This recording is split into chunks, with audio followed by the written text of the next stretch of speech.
Shalom, selamat pagi jemaat Tuhan.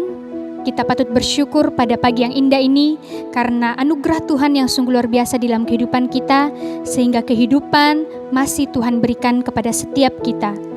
Walaupun pada hari ini kita masih tetap melaksanakan ibadah secara virtual karena adanya pandemi COVID, namun saya yakin dan percaya, dan kita semua percaya bahwa itu semua tidak akan pernah mengurangi rasa syukur kita atas semua berkat anugerah yang diberikan kepada Tuhan. Kita akan memulai ibadah kita pada pagi hari ini. Kita akan sama-sama mempersiapkan hati kita, dan kita akan mengangkat pujian, Ku Datang Padamu.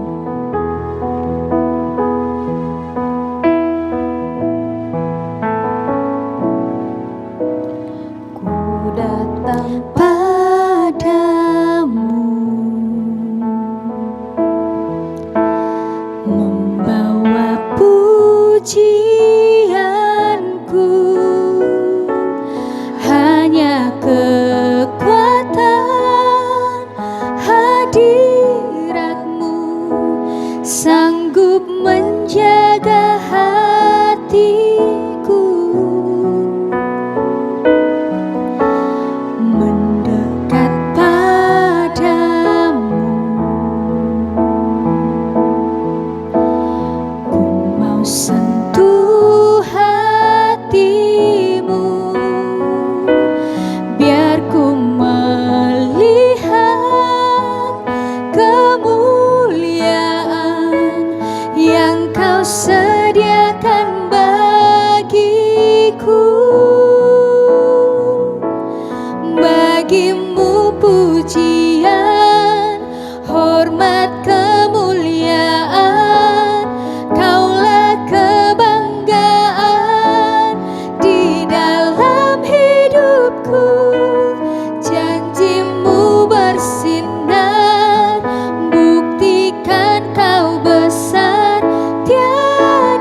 jemaat Tuhan, kita masuk dalam doa. Ya Bapa di surga, kami bersyukur dan memuliakan nama-Mu pada pagi hari ini. Bersama-sama jemaat Tuhan, kami mengangkat hati dan hidup kami kepada Tuhan.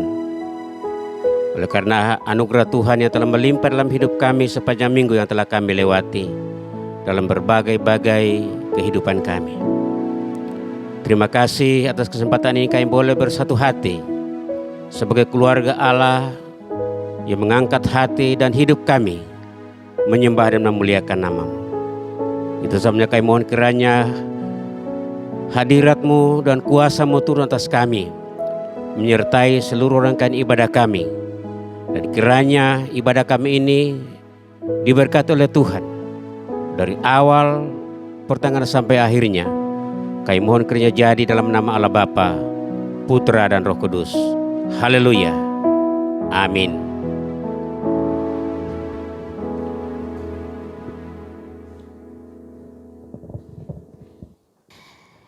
Kita masih akan tetap mengangkat pujian kita kepada Tuhan, karena begitu besar anugerah Tuhan, karena hanya kekuatan Tuhanlah kita bisa ada sampai pada hari ini. Kita mengangkat sebuah pujian, Allah sumber kuatku.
Sumber kekuatan di dalam kehidupan kita, dan tanpa Tuhan kita tidak bisa menjalani kehidupan kita sampai pada hari ini. Dan tibalah saatnya bagi kita semua untuk mendengarkan kebenaran firman Tuhan yang akan dibawakan oleh hamba-Nya, dan untuk mempersiapkan diri kita menerima kebenaran firman Tuhan, kita akan menyanyikan sebuah lagu, Bukti Kebesaran-Mu.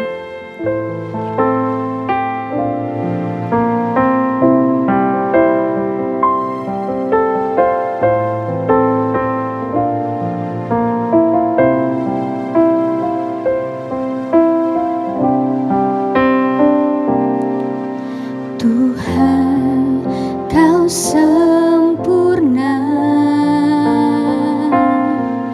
dalam rencana-Mu dan karya-Mu. Ku serahkan hidupku, murnikan dengan Roh-Mu. Tuhan, Kau sempurna. Tuhan, Kau sempurna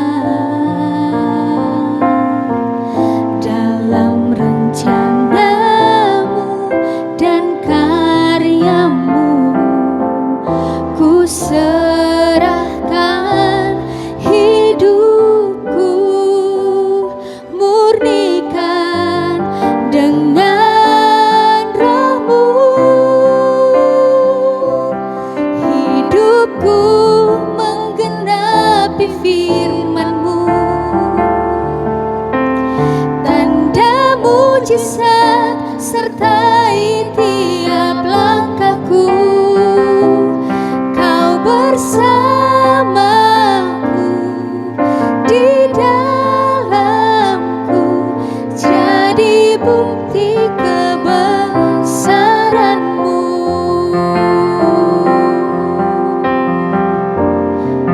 Tuhan, Engkau sempurna. Engkau sempurna dalam rencana-Mu, Tuhan, kehidupan dalam rencana-Mu dan karya-Mu. Ku serahkan hidupku, murnikan dengan Roh-Mu. Hidupku menggenapi firman-Mu, tanda mujizat sertai tiap langkahku. Kau bersamaku, di dalamku, jadi bukti kebesaran-Mu. Hidupku menggenapi firman-Mu, tanda mujizat sertai tiap langkahku. Kau bersamaku, di dalamku, jadi bukti kebesaran-Mu. Katakan, Kau bersamaku. Kau bersamaku, di dalamku, jadi bukti kebesaran-Mu. Jadi bukti kebesaran-Mu.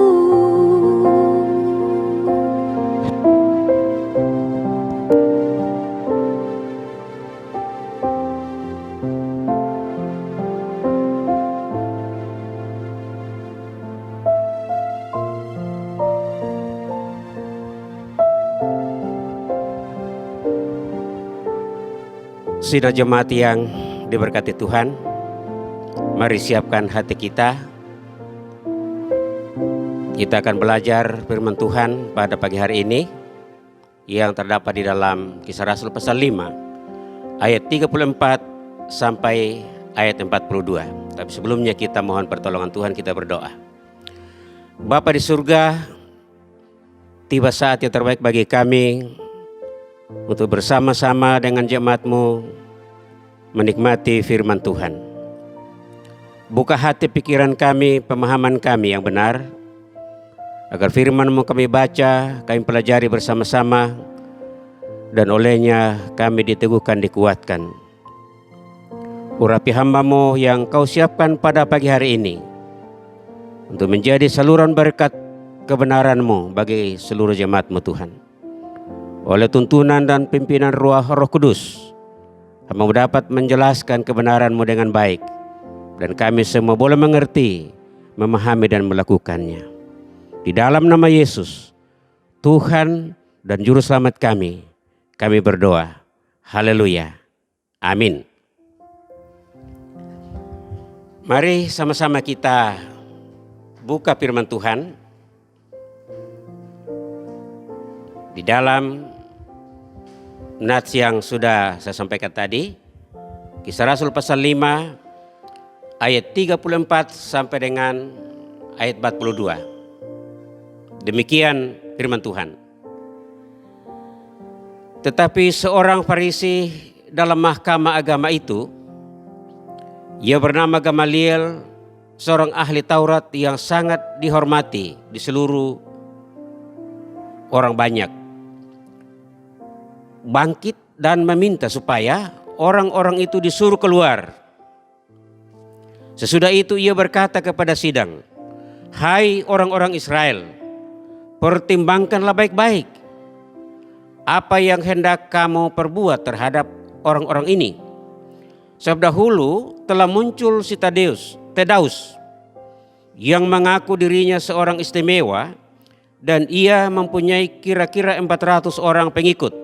Tetapi ia dibunuh dan cerai berailah seluruh pengikutnya dan lenyap.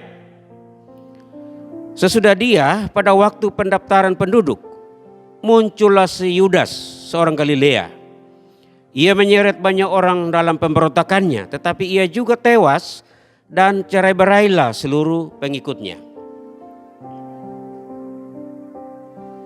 Karena itu aku berkata kepadamu, janganlah bertindak terhadap orang-orang ini.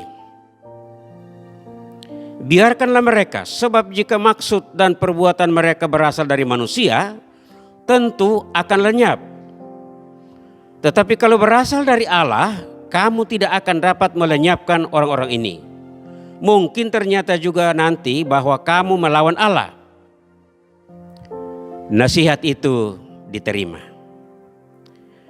Mereka memanggil rasul-rasul itu lalu menyesah mereka dan melarang mereka mengajar dalam nama Yesus. Sesudah itu mereka dilepaskan. Rasul-rasul itu meninggalkan sidang mahkamah agama dengan gembira, karena mereka telah dianggap layak menderita penghinaan oleh karena nama Yesus. Dan setiap hari mereka melanjutkan pengajaran mereka di Bait Allah dan di seluruh rumah-rumah orang, dan memberitakan Injil tentang Yesus yang adalah Mesias. Saudara-saudara yang diberkati Tuhan, demikianlah firman Tuhan untuk kita, dan yang menjadi tema renungan kita pada pagi hari ini ialah bukti pemeliharaan Tuhan. Bukti pemeliharaan Tuhan. Saudara-saudara yang dikasihi Tuhan, pada konteks ini rasul-rasul sedang berada di hadapan sidang mahkamah agama. Mereka disidang agar ada keputusan resmi di mana rasul-rasul ini dibunuh atau dijatuhi hukuman mati, karena mereka dituduh sebagai orang-orang yang melanggar keputusan mahkamah agama, atau dalam arti mereka tidak taat kepada perintah mahkamah agama. Jadi kehidupan sidang jemaat itu dalam keadaan yang sangat kritis, saudara-saudara. Mereka dihadapkan di dalam persidangan. Kalau ada hal-hal yang sangat urgen, yang sangat prinsip, kelompok Sanhedrin atau petinggi-petinggi bangsa Israel mengadakan rapat untuk mengambil suatu keputusan. Dan pada saat itu rasul-rasul sedang berada di dalam persidangan. Setelah mereka ditangkap dan dibawa dalam persidangan, dan dalam persidangan itu kita akan melihat bagaimana Allah membuktikan kehadirannya pemeliharaannya bagi rasul-rasul, dan juga bagaimana dia hadir memelihara rasul-rasul dan juga akan memelihara jemaat dalam jangka panjang ke depan. Jadi dalam perikop ini kita akan memperhatikan pemeliharaan Allah terhadap hamba-hambanya dan juga pemeliharaan Allah terhadap gereja dan pekabaran Injil. Kita akan fokus, saudara, kepada dua hal ini, yaitu bagaimana pemeliharaan Tuhan kepada rasul-rasul dalam situasi yang sangat berbahaya, dan juga bagaimana pemeliharaan Allah terhadap gerejanya dan pekabaran Injil untuk selanjutnya, saudara. Itu yang kita lihat. Yang pertama kita lihat bagaimana Tuhan memelihara hamba-hambanya, di mana Tuhan memakai Gamaliel. Gamaliel, saudara. Nah, di sini ada gambar ilustrasi. Ya, di sini tokoh-tokoh yang dituakan, ahli-ahli kitab Taurat ada di sana. Jadi Gamaliel ini kita mau lihat siapa dia sebenarnya, saudara. Gamaliel adalah seorang Farisi atau anggota mahkamah agama yang disebut dalam satu kelompok Sanhedrin.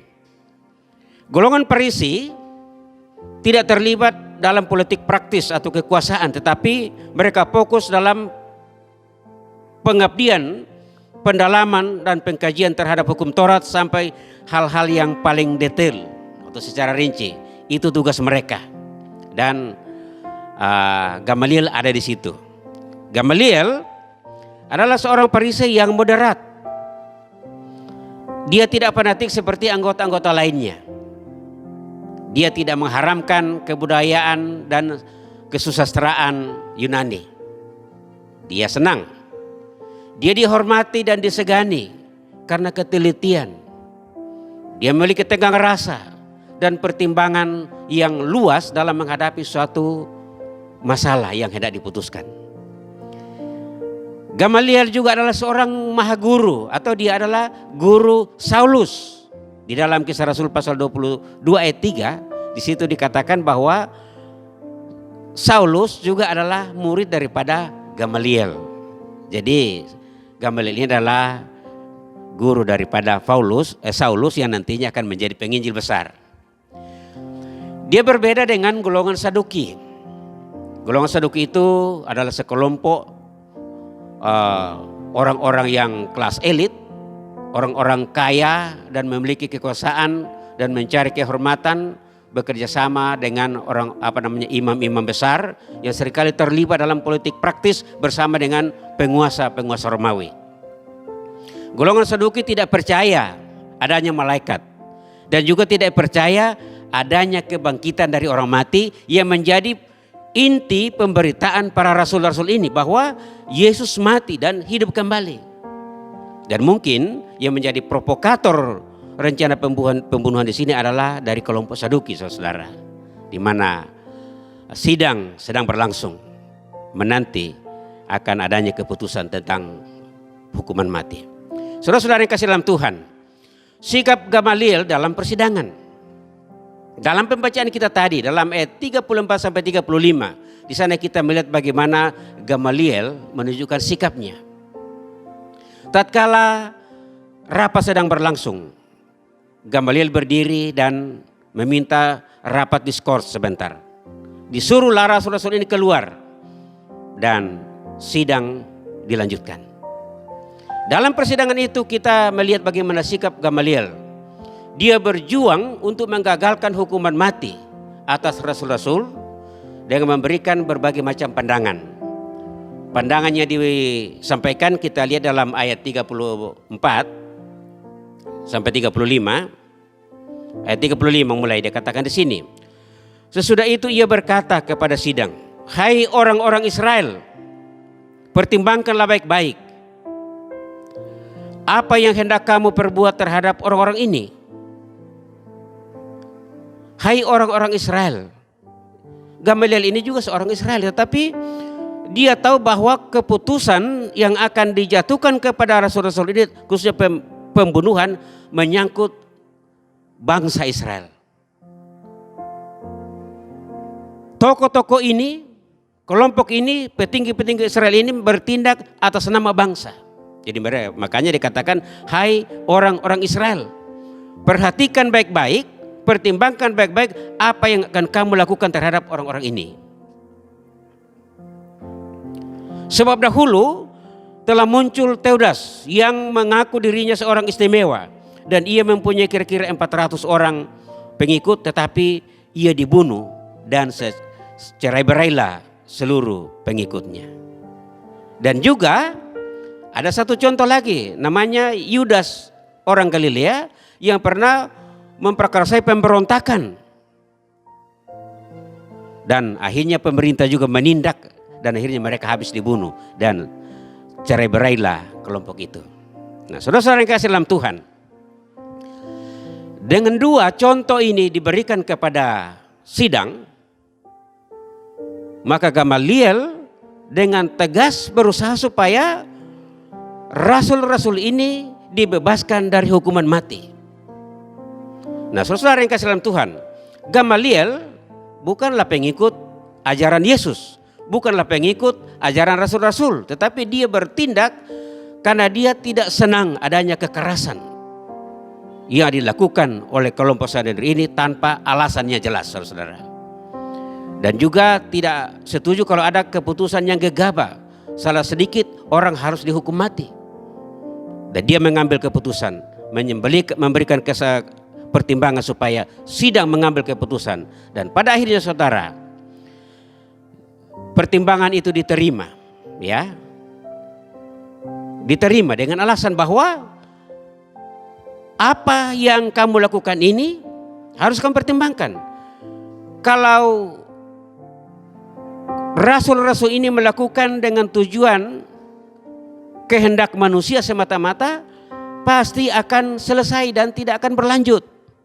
Tetapi kalau itu dilakukan dengan maksud, tujuan dan kehendak Allah mereka lakukan, hati-hati.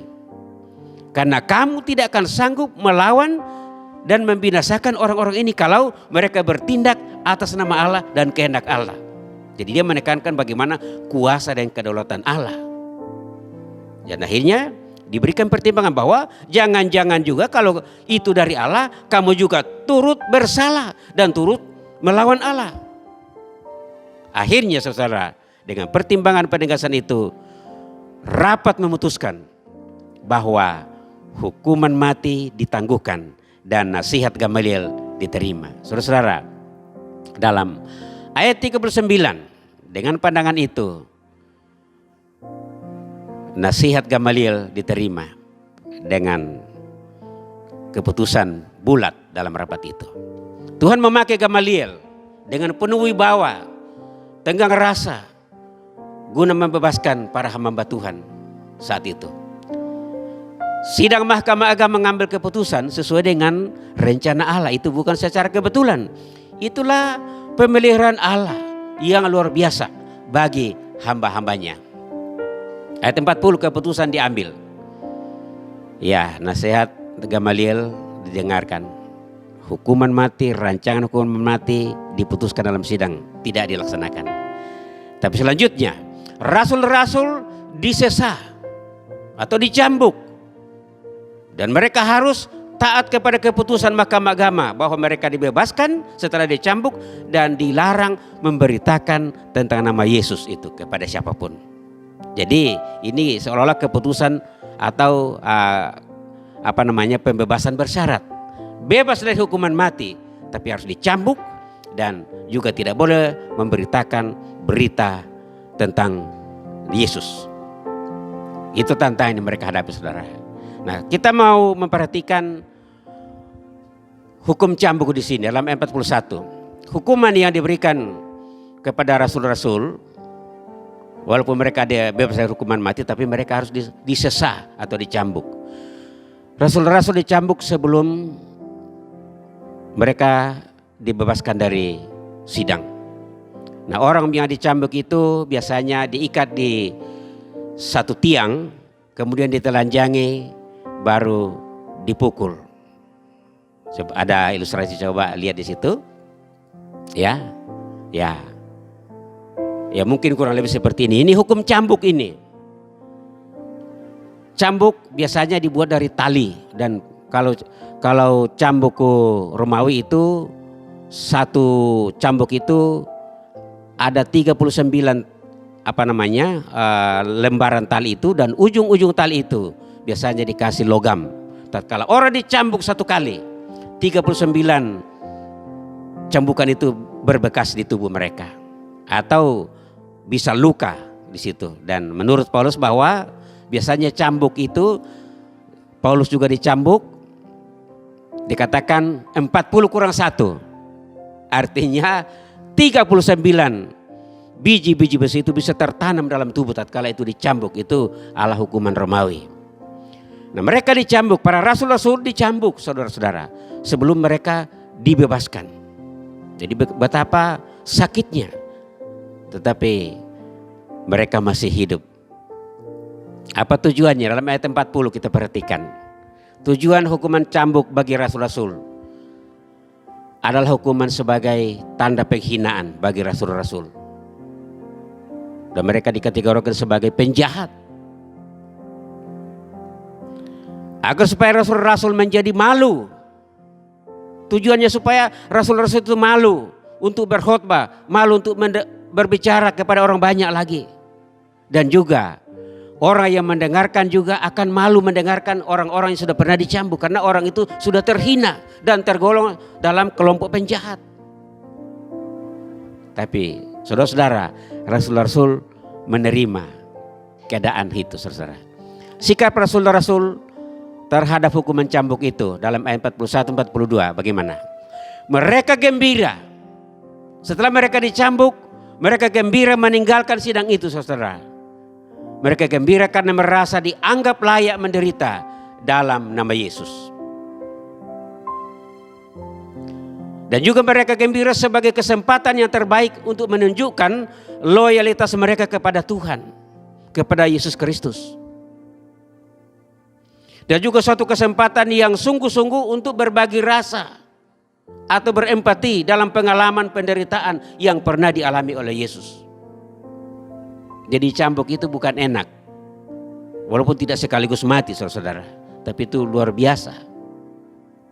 Saya pernah melihat di televisi disiarkan itu hukuman cambuk di Aceh. Baru 25 kali cambukan, baru setengahnya sudah jatuh, sudah rubuh. Itu bukan gampang, tetapi rasul-rasul dengan sukacita, dengan gembira menerima itu. Karena apa? Loyalitas penyerahannya kepada Yesus Kristus yang adalah Tuhan dan menjadi pokok berita mereka.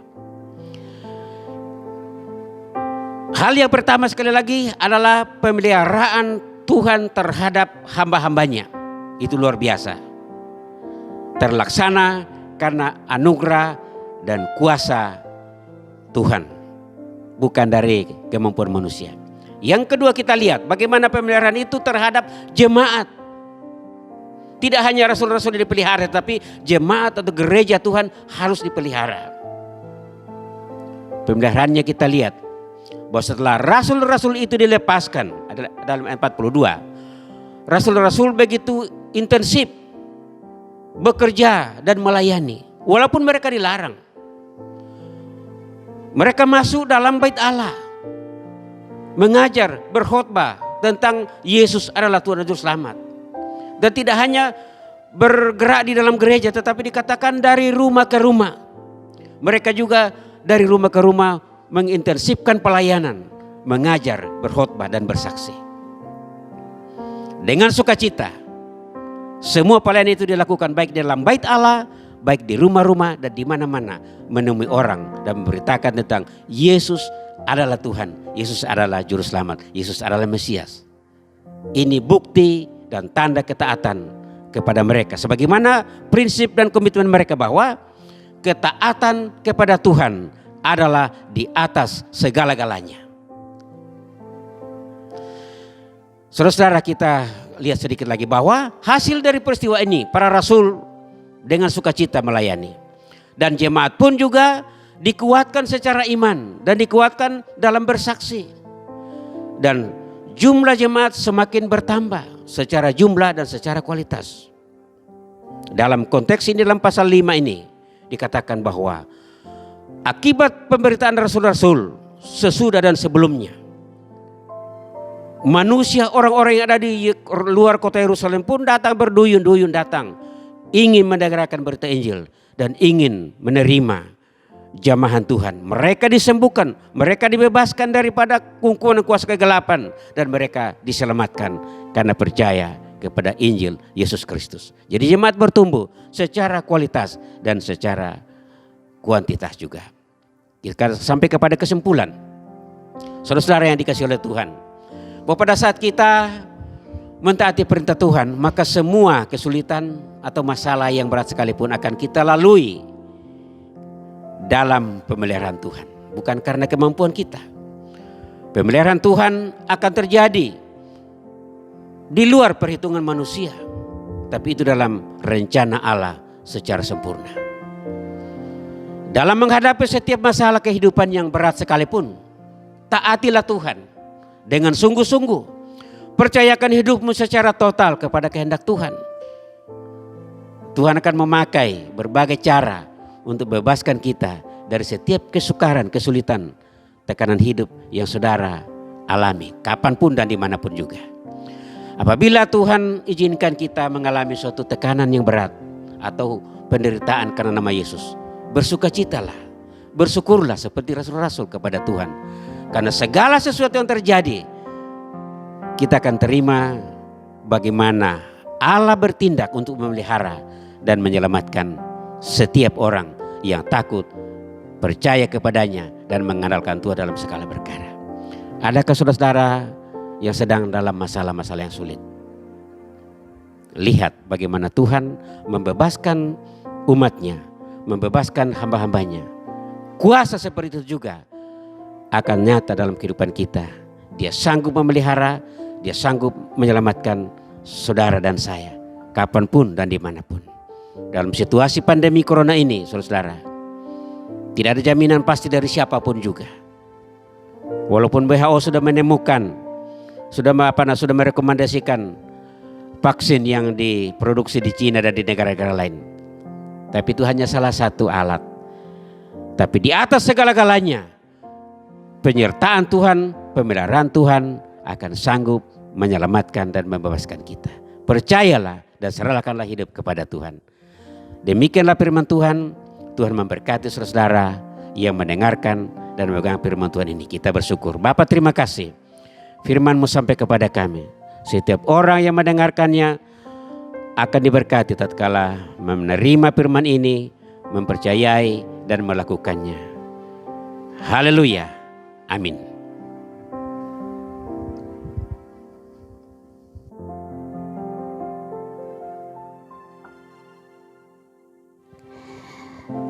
Sungguh luar biasa firman Tuhan yang telah kita dengarkan bersama pada hari ini. Dan tiba saatnya bagi kita untuk memberikan ungkapan syukur kita melalui persembahan. Dan persembahan kita pada hari ini akan diiringi dari nyanyian Kemenangan Iman nomor 234, Hitung Berkat-Mu.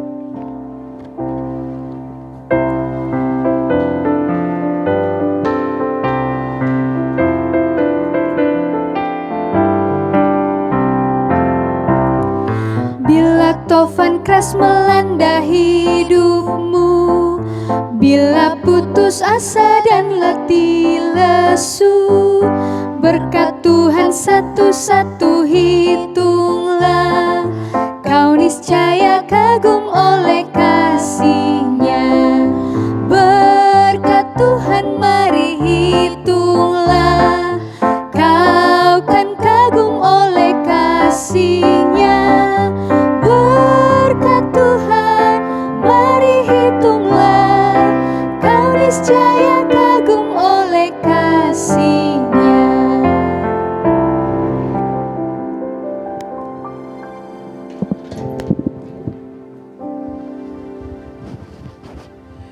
Mari sidang jemaat kita masuk dalam doa syafaat, kita serahkan semua pergumulan kita kepada Tuhan. Dan kita yakin bahwa Tuhan akan mendengarkan semua doa kita. Kita berdoa. Bapa di surga, Bapa yang kami sembah dalam nama Yesus Kristus. Kami bersyukur kami telah diteguhkan oleh firman-Mu, bahwa Engkaulah kehidupan kami, Engkaulah keselamatan kami. Tidak ada yang mustahil bagi Tuhan. Kami bersyukur bahwa seminggu lamanya kami dipelihara secara sempurna oleh Bapa di surga. Dalam keluarga, dalam pekerjaan, dalam seluruh aktivitas kehidupan kami hari demi hari. Terima kasih Tuhan untuk kebaikan-Mu, perlindungan bagi kami. Kami bersyukur bahwa kehidupan kami dalam berbagai pengalaman hidup, dalam rumah tangga, dalam pekerjaan, sekalipun kami harus menerima kenyataan bahwa aktivitas kami harus berubah. Semua kegiatan dilaksanakan lebih banyak di rumah. Dan mungkin masih ada saudara kami yang bekerja di kantor dan di tempat masing-masing. Tapi Tuhan memberkati. Tuhan menyertai setiap apapun yang dikerjakan oleh jemaat-Mu. Dan berkat-berkat-Mu akan mengalir melimpah dalam seluruh kehidupan jemaat-Mu Tuhan. Ada banyak program-program yang tertunda. Ada banyak kegiatan-kegiatan yang tidak bisa dilaksanakan lagi seperti biasanya. Tapi kami percaya Tuhan tetap menyertai anak-anak kami semua dalam pendidikan, baik yang ada belajar di rumah masing-masing maupun yang masih ada yang tatap muka. Tapi kami berdoa supaya Tuhan menolong, supaya anak-anak kami yang belajar secara virtual online tidak akan mengurangi semangat mereka dan tidak akan mengulangi kualitas pelajar mereka. Dan mereka akan tetap berhasil. Dalam semester ini mereka mendapatkan nilai yang baik. Dan mereka akan melihat bagaimana Allah sanggup menolong dan menyertai seluruh kehidupan anak-anak Tuhan. Anak-anak kami juga yang sedang dalam pendidikan di perguruan tinggi, Tuhan memberkati mereka. Yang juga dalam studi online memberkati. Yang sedang menulis skripsi, Tuhan memberkati. Kami doakan anak kami Yosua yang masih sedang menggarap skripsi. Dan beberapa teman-teman lagi yang baru memulai. Tuhan memberkati mereka. Sehingga seluruh perjuangan mereka sukses. Nama Tuhan dipermuliakan. Kami berdoa juga untuk anak-anak Tuhan, ada yang lemah, ada yang sakit. Tuhan pulihkan dan kuatkan mereka. Ada yang berada di luar kota, kami doakan Tuhan menjaga mereka semua. Pada Nil yang ada di Kalimantan, dalam pekerjaan di sana Tuhan memberkati dan melindungi. Dan juga kami berdoa juga untuk saudara kami Peris keluarga yang ada di Amerika, Tuhan memberkati mereka. Saudara kami Jen dan Epi yang ada di Jerman, Iwan yang ada di Jerman, Tuhan memberkati. Dan saudara kami yang lainnya dimanapun mereka berada, kasih karunia Allah menyertai mereka. Mereka juga setia mengharapkan Tuhan dalam segala perkara. Kami berdoa Tuhan untuk menghadapi situasi dalam masa pandemi corona ini. Tuhan meneguhkan iman pengharapan kami. Sehingga kami percaya bahwa kami berjalan di dalam kehidupan yang tidak terlepas daripada lindungan Tuhan. Tuhan akan memproteksi seluruh kehidupan kami, keluarga kami, rumah tangga kami, bahkan jemaat kami secara utuh. Terima kasih Tuhan, kuatkan iman dan pengharapan mereka. Kami juga berdoa untuk pemerintah kami Tuhan, dari pemerintah pusat sampai daerah-daerah yang berjuang dalam menjalankan tugas tanggung jawab dalam menangani masalah pandemi corona ini. Berkati setiap menteri, menteri kesehatan, juga menteri keuangan, ekonomi, keamanan dan pertahanan memberkati. Sehingga negara kami tetap berada di dalam naungan kuasa Tuhan. Secara khusus juga kami berdoa untuk persiapan pemilu kada. Pada bulan Desember akan dilaksanakan pemilihan serentak. Kami berdoa supaya Tuhan menjaga dan melindungi pemerintah sebagai pelaksana, sehingga semua program ini terlaksana dengan baik untuk hormat dan kemuliaan bagi nama Tuhan. Terima kasih Tuhan, terima kasih. Inilah doa dan pengucapan syukur kami yang kami bawa di dalam nama Yesus, Tuhan dan Juru Selamat kami. Haleluya. Amin.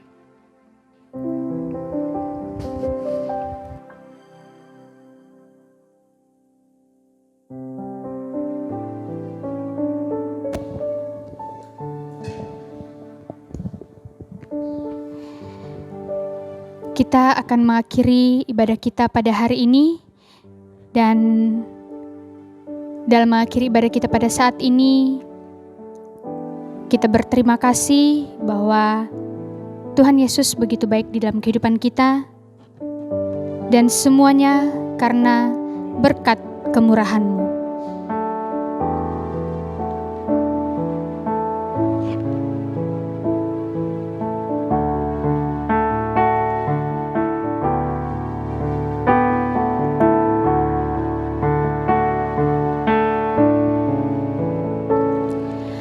Kau hiasi kehidupanku dengan kemurahan-Mu. Kau rancangkan masa depanku penuh dengan harapan. Aku ada saat ini, semuanya karena kasih-Mu. Aku hidup hari ini, semua berkat kemurahan-Mu. Terima kasih Yesus, Engkau sangat baik, teramat baik bagiku.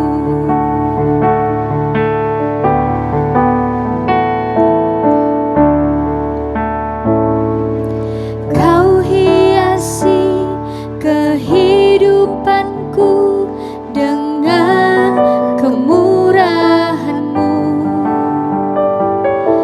Kau rancangkan masa depanku penuh dengan harapan. Aku ada saat ini, semuanya karena kasih-Mu. Aku hidup hari ini, semua berkat kemurahan-Mu.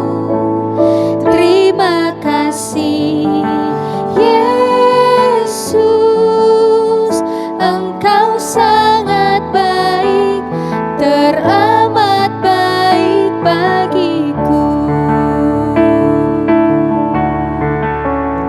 Aku ada saat ini, semuanya karena kasih-Mu.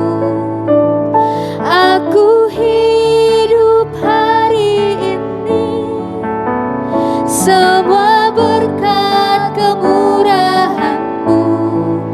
Terima kasih Yesus, Engkau sangat baik, teramat baik bagiku.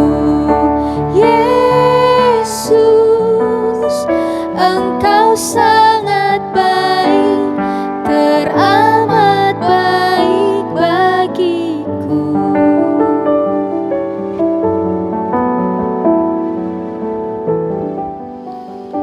Mari kita akhiri ibadah kita dengan doa. Kami memuji kebesaran-Mu, ya Bapa di surga. Ia telah menyertai kami dalam seluruh rangkaian ibadah kami. Mohon kiranya berkat dan anugerah turun atas seluruh jemaat-Mu Tuhan. Biar mereka kembali dengan penuh sukacita dan sejahtera. Oleh karena rahmat dan anugerah dari Tuhan kami Yesus Kristus, kasih yang kekal dari Allah Bapa kita, persekutuan, kekuatan dan kemenangan oleh Roh Kudus, Engkau tetap menyertai dan memelihara seluruh jemaat-Mu Tuhan. Hari ini sampai Maranatha, Kristus datang melantik saleh-salehnya. Haleluya, amin. Bapak Ibu Saudara yang diberkati Tuhan, terima kasih atas kesempatan kita beribadah bersama-sama. Terima kasih kepada semua yang terlibat dalam pelayanan hari ini, baik yang ada di bagian multimedia, di rekaman, dan juga singer, musik. Semua berperan sehingga ibadah kita bisa berjalan dengan baik. Juga yang mengedit rekaman ini sangat besar perannya sehingga kita dapat menikmati apa yang kita kerjakan, apa yang kita berikan bagi Tuhan. Pengumuman bagi kita minggu ini bahwa minggu depan kita masih tetap ibadah online karena PSBB diperpanjang 2 minggu ke depan lagi. Dan hari Rabu kami mohon kiranya seluruh jemaat Tuhan menyiapkan waktu untuk kita bisa berbagi beban bersama-sama, berdoa bersama-sama pada hari Rabu malam. Terima kasih atas kesiapan partisipasi kita bersama-sama dalam memuliakan Tuhan. Tuhan memberkati. Sampai jumpa.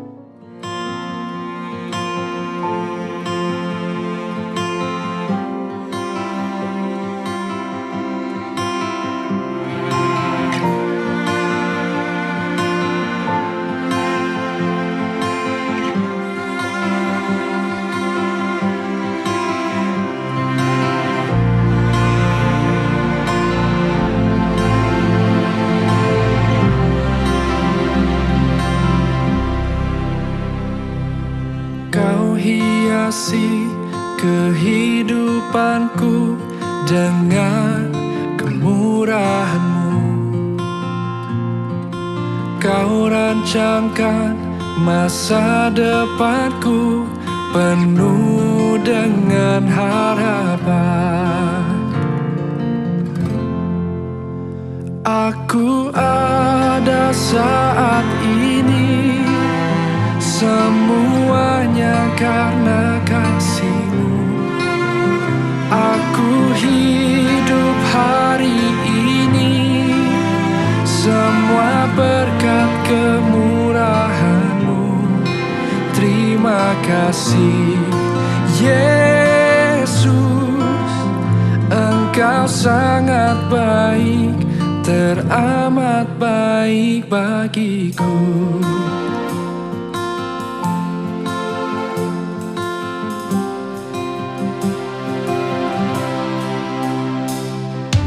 Kau hiasi kehidupanku dengan kemurahan-Mu. Kau rancangkan masa depanku penuh dengan harapan. Aku ada saat ini, semuanya karena kasih-Mu. Aku hidup hari ini, semua berkat kemurahan-Mu.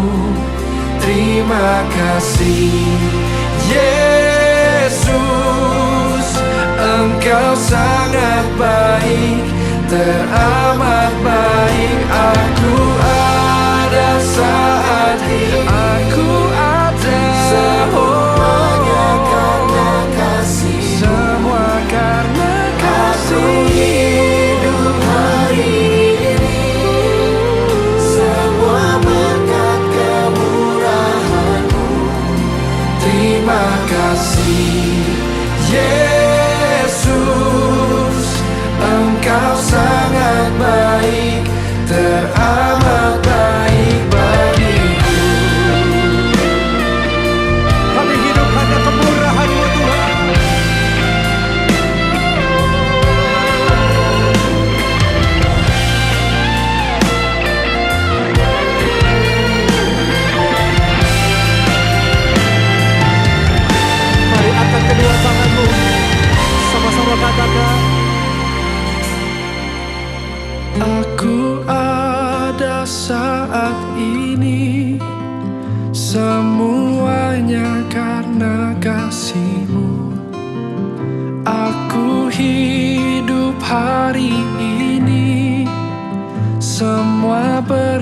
kemurahan-Mu.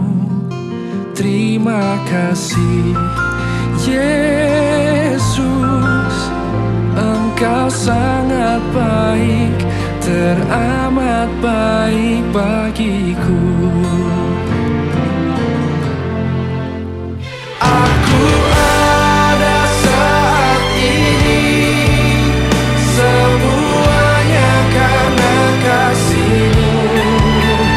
Aku hidup hari ini, semua berkat kemurahan-Mu. Terima kasih Yesus. Terima kasih kasih-Ku, Engkau sangat baik, hanya padamu bagiku. Yesus, Engkau sangat baik, teramat baik bagiku.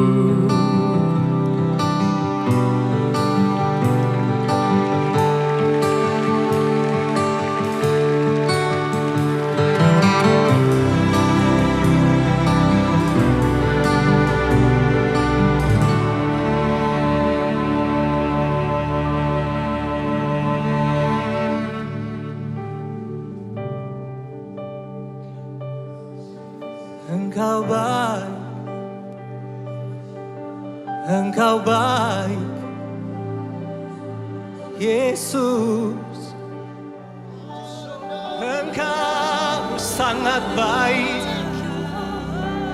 Engkau sangat baik. Oh, Yesus. Apapun yang terjadi dalam hidup kami, satu hal yang kami tahu, kami percaya, Engkau Tuhan yang tetap baik, sangat baik, dulu, sekarang, dan selama-lamanya. Ku bersyukur Tuhan, ku bersyukur buat kebaikan-Mu. Terima kasih. Oh, terima kasih Yesus. Engkau baik, Engkau sangat baik. Haleluya.